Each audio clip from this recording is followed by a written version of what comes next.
Listen to me. If there was a wise man who would ever think of this, they would say in order to be superior to the man, you've got to be the man. For I am the man himself.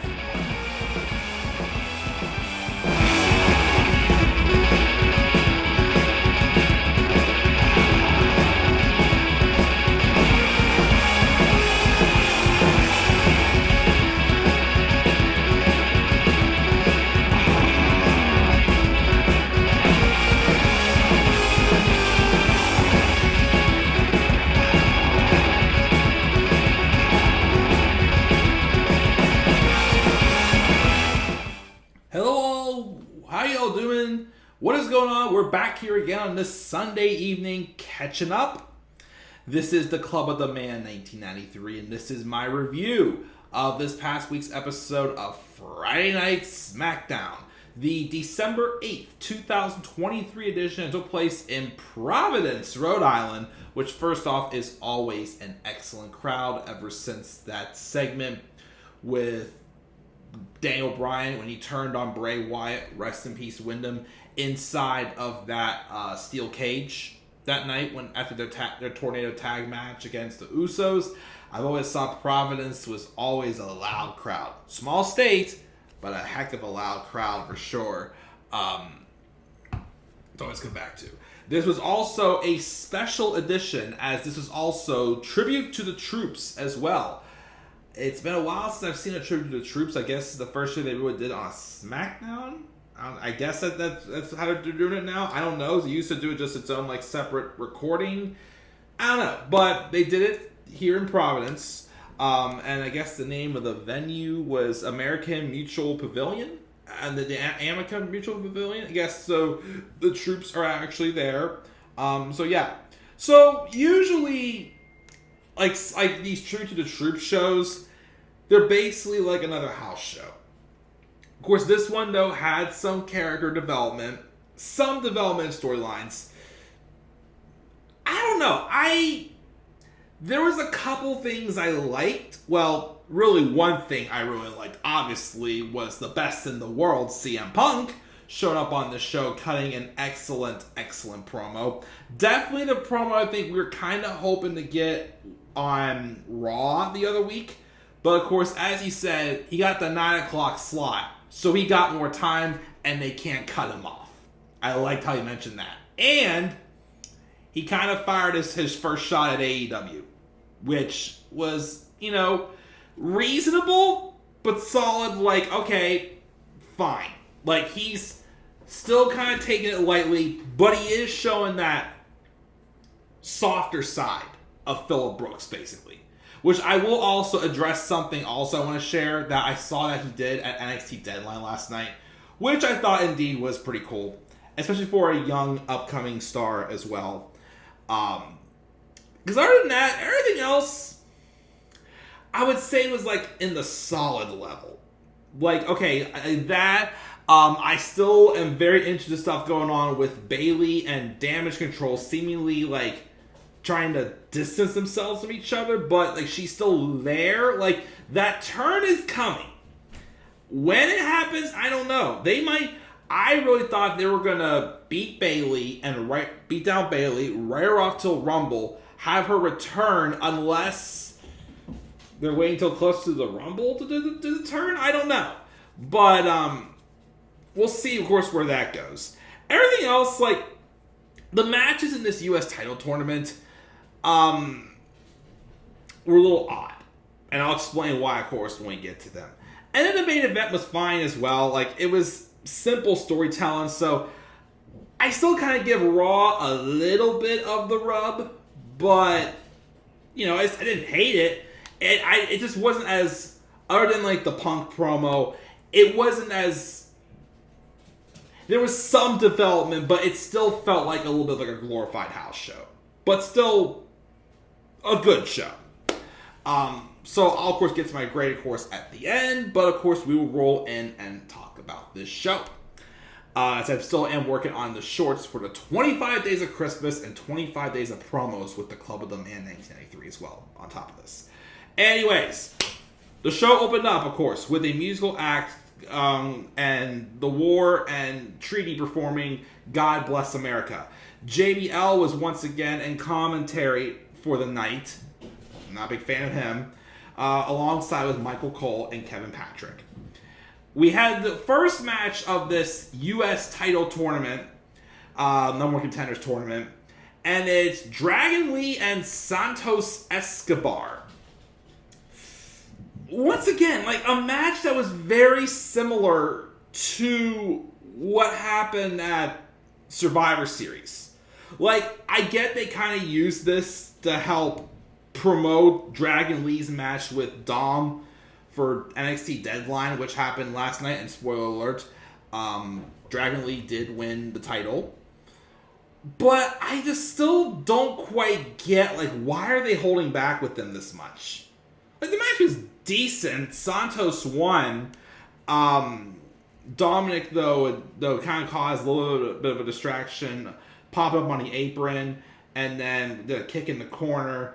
But Escobar, though, grabbed him from the turnbuckles and hit the Phantom Driver to get the victory. And afterwards, Dominik did taunt Dragon Lee in the ring. But why are they holding back on it? I still don't get why they're holding back on Dragon Lee. Like, is this really... Is he really just, like, filling in because of Ray's knee injury and whatnot? Like, why? I don't get why they haven't let them go all out in their matches. Like, Dragon Lee was, with Cedric Alexander and Axiom as well, was putting on some of the best matches of the week. And then to get him and Santos, who should be having, like, Rey Mysterio, Andrade Cien Almas level match. And it's just like they're still holding back. I'm like, why? Like, is it because they're still redeveloping Santos's heel persona again? But I just don't get why they're kind of holding back a little bit. So that one was a little bit strange there. Santos does win. He will advance in the tournament, and I think he takes on the winner of the other match. I can't remember how the card goes, but I think he's taking on the winner of the other match we got in the show. We got a recap of Randy Orton signing with SmackDown, and he has a backstage segment with Nick Aldis, and talks about the match that he booked with Randy Orton teaming up with L.A. Knight. L.A. Knight. Yeah! And he's going to be facing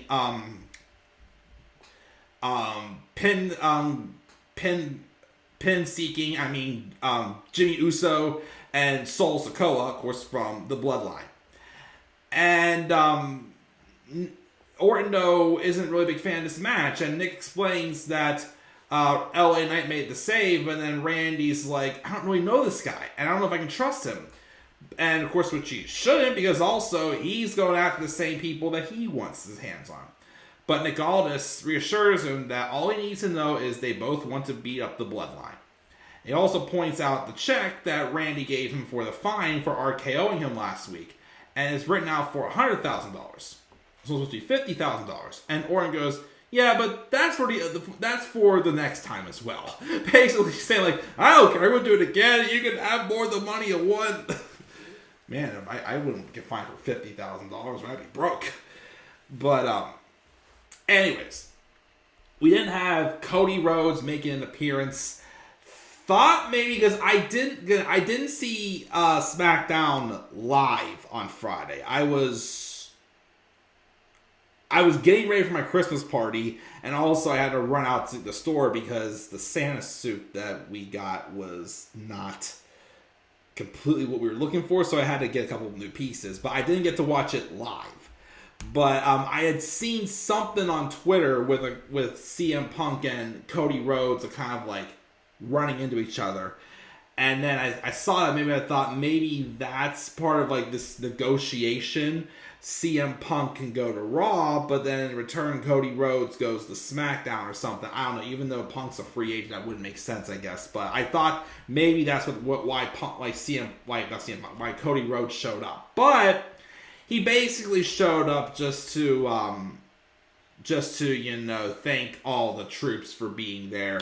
And basically they put like a video package for them, pretty much, is what he basically did. We also had Brad Nessler of the CBS Sports team join the commentary booth for the next match, which was the second U.S. title match, U.S. title number one contenders match. And it was Bobby Lashley versus Karrion Kross. And at first I'm like, why are we having these two go at each other when they're both heels? But I forgot Bobby Lashley used to be in the services. So they kind of treat him like a babyface in this match, which I get why, especially, he's a former Marine veteran. I apologize, I always get all those terms mixed up. He was there as well, so obviously he was going to be getting, getting like the big pop of the night. And he took on Karrion Kross. Kind of a quick match. I've been hearing rumors there are plans for Karrion Kross. But now I think I'm hearing they've been pushed back again. It's just a bummer because, again, I've listened to several of his interviews with Chris Van Vliet and other things. Again, like there's just not enough room right now for Karrion Kross to be getting that push that he should be getting. So right now he's still kind of being treated like just another guy. But the guy is artistic and everything, but he eats a pin right here from Bobby Lashley. It wasn't really that dominating. But again, you couldn't have Bobby Lashley lose on a tribute to the troops with his service to the country, which, thank you, Bobby, of course. I forgot what position he was in, but, So there was that match, which, again, both of the matches were weird. Next week, we got Kevin Owens and Austin Theory, and we also get Grayson Waller and a surprise NXT star. Who that is, I still have no idea. But we'll have to wait and see.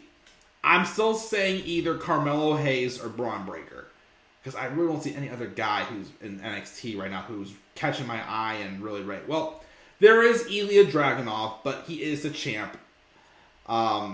Trick Williams is going to be wrestling him. I guess he won the Survivor Challenge, I heard. Could be Lexis King. Well, did Lexis King beat Carmelo Hayes? I'm going to still say Carmelo Hayes. That's who I'll predict. I think it'll be Carmelo Hayes taking on Grayson Waller. But we'll see who they go with next week. Damage Control's backstage getting fired up, and then Bayley rolls around and they all slow their roll, and she says she learned her lesson last week interfering and she will stay back this time, and she recommends everyone else does as well. But because Asuka's got this over Charlotte. Dakota says she should definitely hang back, but they got this. And they're all going to go out to be ringside with Asuka. Once again, just, what are you waiting for? And then we got our promo of the night, of course. No doubt about it. As we got the voice of the voiceless. The best in the world. CM Punk. Appear on SmackDown for the first time probably in about 10 years. He comes out and he says he's got good news. This is the 9 o'clock hour and he's not going to get his time cut. So you want to chant? Go ahead and chant because he's got all the time now. And of course, crowd's still hot for him. They're chanting for him. So he talks about him being a free agent. Adam Pearce wants to sign him, and he's been invited to come to Raw this coming week. And you don't think the Raw crowd was just a little bit louder than this? He says he's partially going to leave the choice of where he signs up to us. And he polls the crowd about it. He also polls the crowd as to whether they want him to win the Rumble and go on to main event WrestleMania.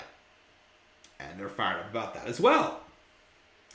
He also says an old friend of his who welcomed him back with open arms famously comes out and asks people what do they want to talk about, referring to, of course, Cody Rhodes, and says he's famous for talking, but he's also been listening, and he knows there's a few people who are upset. They don't like the happy-go-lucky CM Punk who says, hey, I love you guys and I'm home. And he listens and hears and understands. So he wants to turn it up to 11 and be that spicy CM Punk you know and love. And it's not what you want to talk about. It's who do you want him to talk about? And we're like, okay, yeah, here's the promo we're waiting for. Not saying again that the promo he did on Raw was bad. It was just, obviously, he was rushed off TV because of the time crunch. But anyways, he acknowledges Roman Reigns. He acknowledged him. He acknowledged the tribal chief. And congratulated him on his success. But tells him not to forget who the original, the OG Paul Heyman guy was. And that he was his wise man first. Roman might not be here, but his cousins are. Solo, big tough son of a gun that he doesn't know, but he knows Jimmy Uso.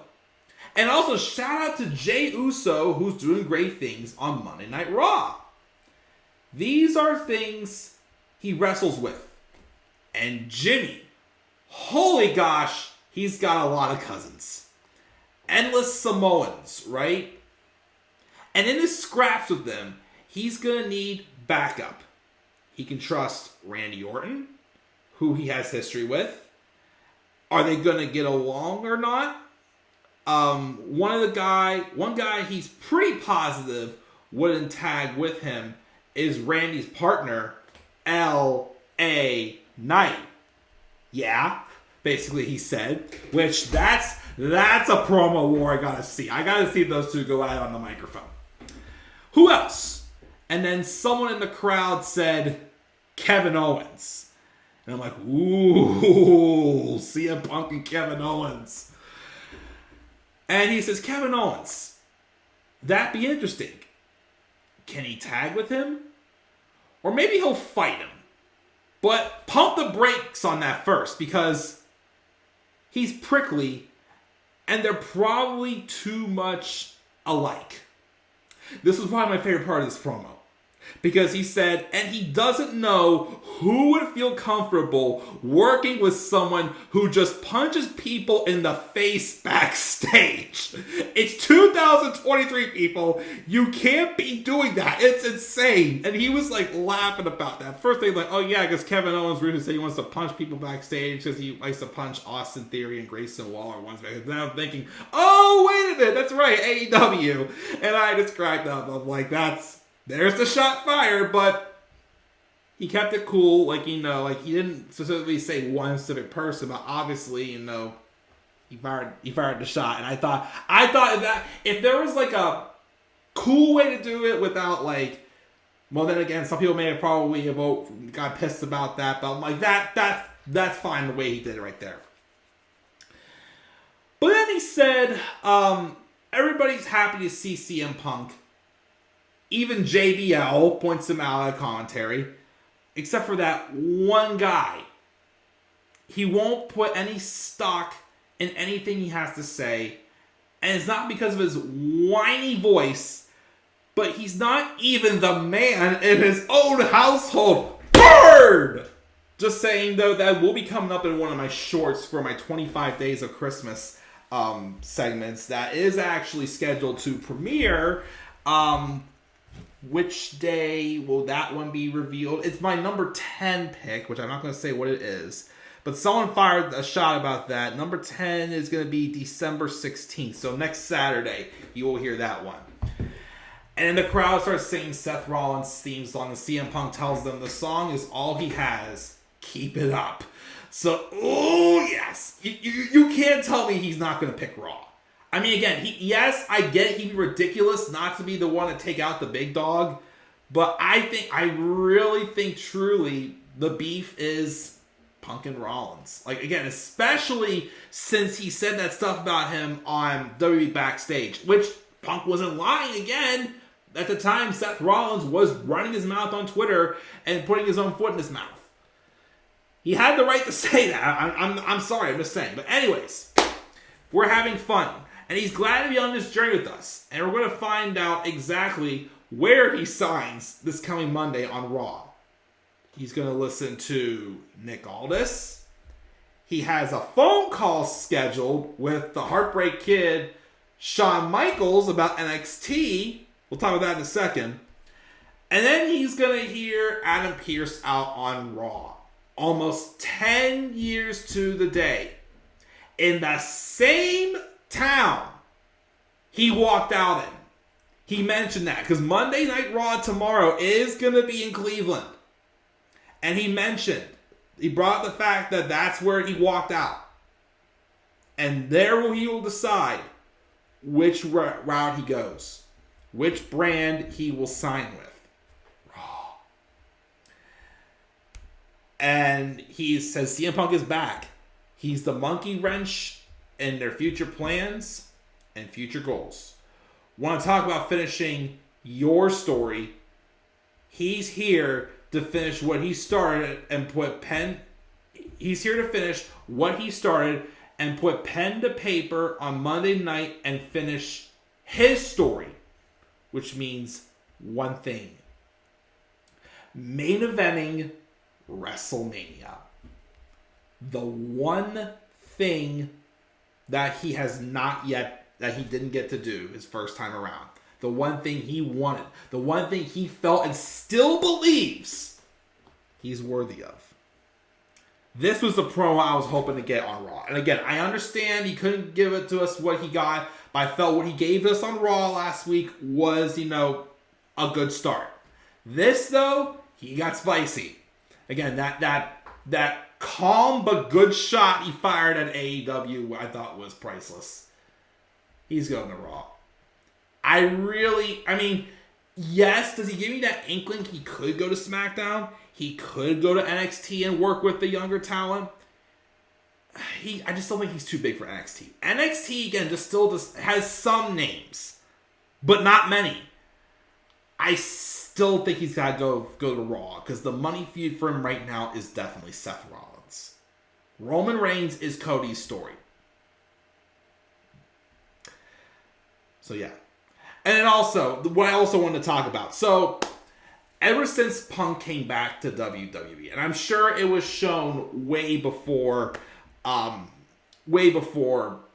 even was on the horizon again.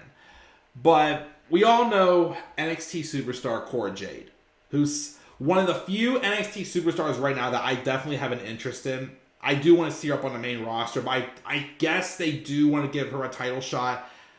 She's been off TV for, I think, 4 or 5 months. I don't know why. It was an injury. But I did hear there were rumblings of her getting called up, but I guess those plans got halted.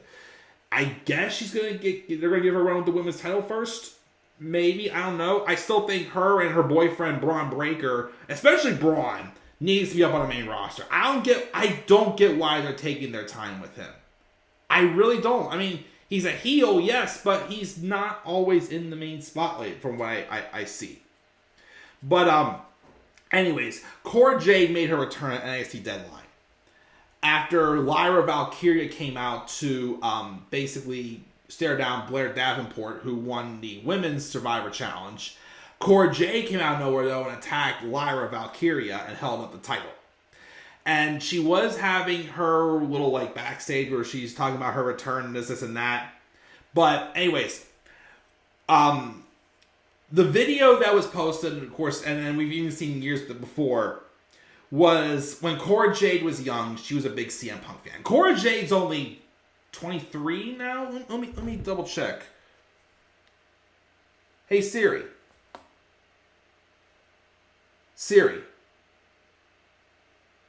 How old is Cora Jade?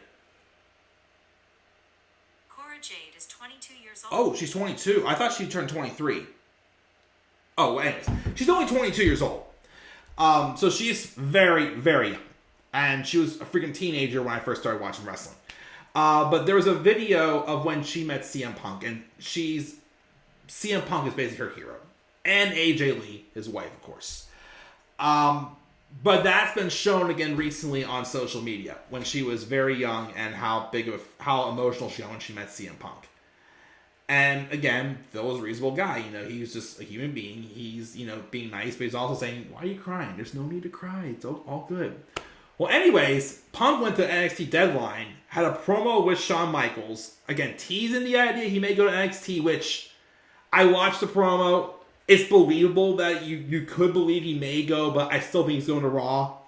But there was while Cora Jade was giving like her backstage thing, which this kind of was a little bit of a character break because Cora's a heel and Punk's, polarized. But anyways, Punk interrupts the interview and basically on camera just tells her, you're doing great. I'm very proud of you. You should be proud of yourself. Keep doing you. Something with take the moment. Of course, always make sure you smell the roses. This and that. Gives her a hug and just says he's proud of her. I really thought that was a great act by again, Phil Brooks. That's Phil Brooks himself. That's not Punk. That's Phil Brooks. Very great class act. I'm so happy he's back. I think things are, for now, tame and under control. And hopefully it stays like this. Because I would hate to see Punk, something happen again and Punk has to end his career on bad terms. Because if it's not going to work out here, I don't see it work. I don't know what's going to happen next for him. But so far, so good. But yeah, I had to mention that. I may do a post on Instagram about that. Because again, I thought that was a very class act of Punk, doing that for Cora as well. But, so we got that. We also had Punk backstage. He was looking for Nick Aldis' office. And he also ran into Kevin Owens, and they have a brief and slight tense interaction. But I do look forward to eventually, at some point, we will get a CM Punk and Kevin Owens match. We got to do that one as well, too. Those two will be also good on the mic as well. Charlotte and Asuka had a match. We've seen that happen how many times? I'm kind of over it, to be honest. But I guess everybody got kicked out, like last week with Bianca and Kairi. And Bayley came out again. She said she would stay back. But this time, she hit Charlotte with an elbow when referee wasn't looking. And Asuka won with a roll-up. I hate the fact that Asuka had to get help to beat Charlotte. Again, can't they just for once, without any action whatsoever, can they just for once give Charlotte Flair... give Asuka that clean victory over Charlotte. Please. I don't think they can do it. I don't. But, that. Then we have Punk backstage chatting with Cody Rhodes. And he says he thinks it's interesting that Punk's story requires him as well to win the Rumble. But he is glad to see him again and calls him a friend. And they shake hands. Very cool. That will be a match we will get soon as well. And maybe the final two in this year's Rumble. Just saying. We also get a big package for the Medal of Honor recipient Florent Groberg as well. Congratulations. We then get LA Knight and Randy Orton rolling up to each other before their main event match. CM Punk, though, joins them as well. He says, wishes them good luck, and he leaves. And Orton asks Knight, "You ready?" And Knight says, "Of course." And then I think it was one to go, "Yeah." No, it was Punk who was standing there and goes, "Yeah." Basically, the main event was Randy Orton and LA Knight versus the Bloodline. Spoiler alert: Jimmy Uso ate the pin. It was just a typical. It was like a decent house show main event. Randy Orton, getting all fired up. LA Knight doing a spew. And then Jimmy Uso eats the pin. Because he's pointless. And basically, again, I just want to get to him and Jay, and we can just move on. And also, Roman Reigns is returning next week as well. Probably to address what's going on. And also, for real, this makes sense. Can you just tell Jimmy, look, buddy, you're out. Because, again, it doesn't make sense now with how much of a chump Jimmy Uso's been booked as since he's turned heel. Why would Roman Reigns still want him? He's eating all the freaking pins. Makes no sense. And also, again, he should be saying that Solo... Well, and it's a problem too still. Well, then again, maybe he could say with Solo beating John Cena, maybe Solo could redeem himself from whenever they were teasing their split at SummerSlam as well. But who knows? So, that's SmackDown. I think I'm going to give it a B-. A B-, like the best thing for sure was definitely Punk's promo and his interactions. Again, I like that they're still doing the storytelling, but there was kind of, with the damage control, but it was kind of still like, not really changing, other than the fact that this time Bayley helped her win. Even though, again, I still don't like that Asuka had to beat Charlotte with help again. Why can't she just beat her clean as she should have from day one? Just saying. Again, the U.S. title matches I thought were weird. Again, I get why they had Bobby Lashley be the face because of the crowd and, the Tribute to the Troops thing, but I still don't like that they're still not giving Karrion Kross that push yet, but there just really isn't room for him right now, I guess. But don't book him like a chump on TV either, but, Eventually, we'll see. My thoughts on SmackDown. What are your guys' thoughts on this week's episode of SmackDown? Make sure you guys leave your thoughts down in the comment section below. And be sure, as always, to slap a like on the video and subscribe for more content comes to my channel. Follow me on Twitter as well at the Club of the Man 93. Also follow me on TikTok and Instagram at the Club of the Man 1993. Be sure also to check out my 25 Days of Christmas and 25 Days of Promos shorts as well as I continue to come to the build for the 25 Days of Christmas. I may have something else I may slip in there as well for the Christmas holiday for the last 14 days or so. Hint, hint. Maybe. We'll see. So yeah. That's that. So until then, guys, checking out. Catch you guys soon. Tomorrow on Raw, we do find out where CM Punk will sign with. I think he's going to Raw. But maybe I'll put some polls out there. Where do you think he's going to go? But he's got to go to Raw because the money match is him and Seth right now. We'll see, though. You never know. So until then, guys, I'm checking out. Catch you guys all later. Have a great rest of your night. And do not forget, in order to be superior to the man, you've got to be the man. For I am the man himself. And that is not just an opinion. That is a fact of life. Yeah!